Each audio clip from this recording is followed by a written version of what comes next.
Hi everybody, this video is going to be about multivariable functions.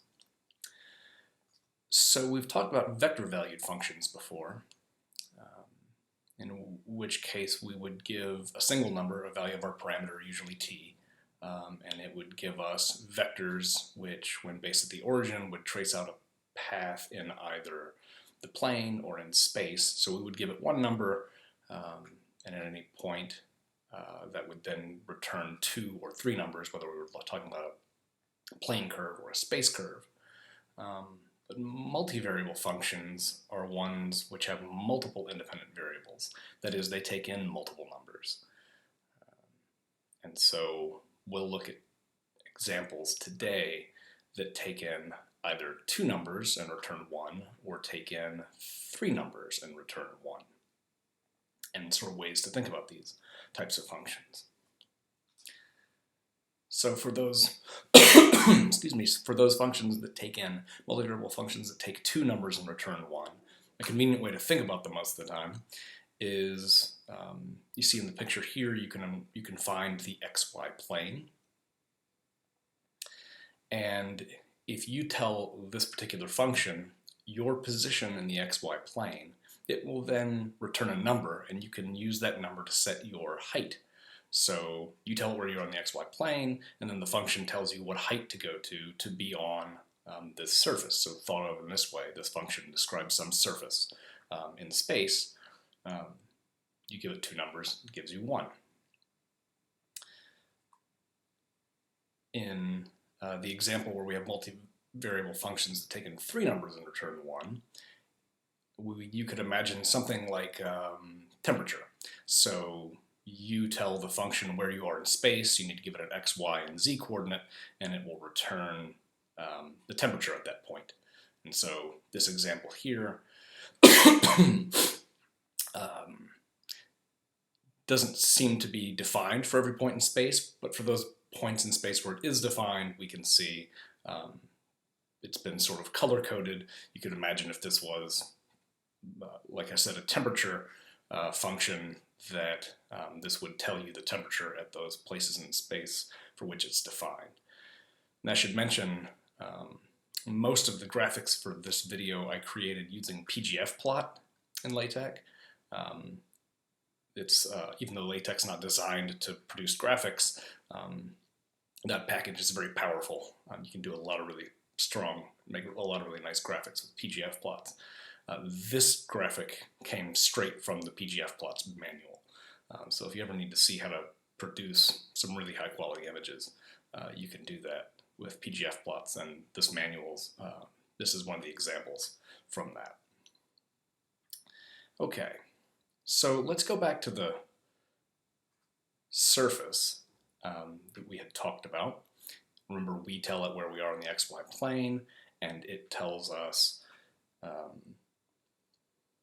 what height to go to be on this surface. One of the things we can talk about, we can see it's sometimes a little bit difficult even with a nice 3D representation to see what this surface looks like. One of the things we can do is to examine what are called the level curves. So if I plug in x and y and get z, if I look at all the pairs of x's and y's that give me some specific z. So if I look at places where z is constant, these are the level curves, and I sort of float all those up to the top, put them in all those level curves in one plane. We get what's called a contour map, like a topographic map. And so you could get this 2D representation of this surface, which lives in 3 dimensions. And you can sort of see where knowing where the level curves are sort of gives you some sense of what this looks like. And so again, the lines on that, on the graph that's sort of sitting on the top here, are showing me where on this function I have constant values of z. So for some particular values, for z equals 0, z equals 1, so forth. All right. I should also mention, if we talked about something similar, constant values of our function, in the other example where we talked about a multivariable function which took in 3 variables, an x, y, and z. When that returns constant values, we'd get something, but it wouldn't look like this. We wouldn't get level curves. What would we get? We'd get level surfaces in that case. So sort of stepping up a dimension in this example, we go from level curves to from a function that takes 2 inputs and gives us a height. If we were taking 3 inputs and then returning some other number, we could look at those regions in space and we'd have surfaces that have all the same value of the function. So sort of you'd get shapes where the temperature was constant, like in our old example.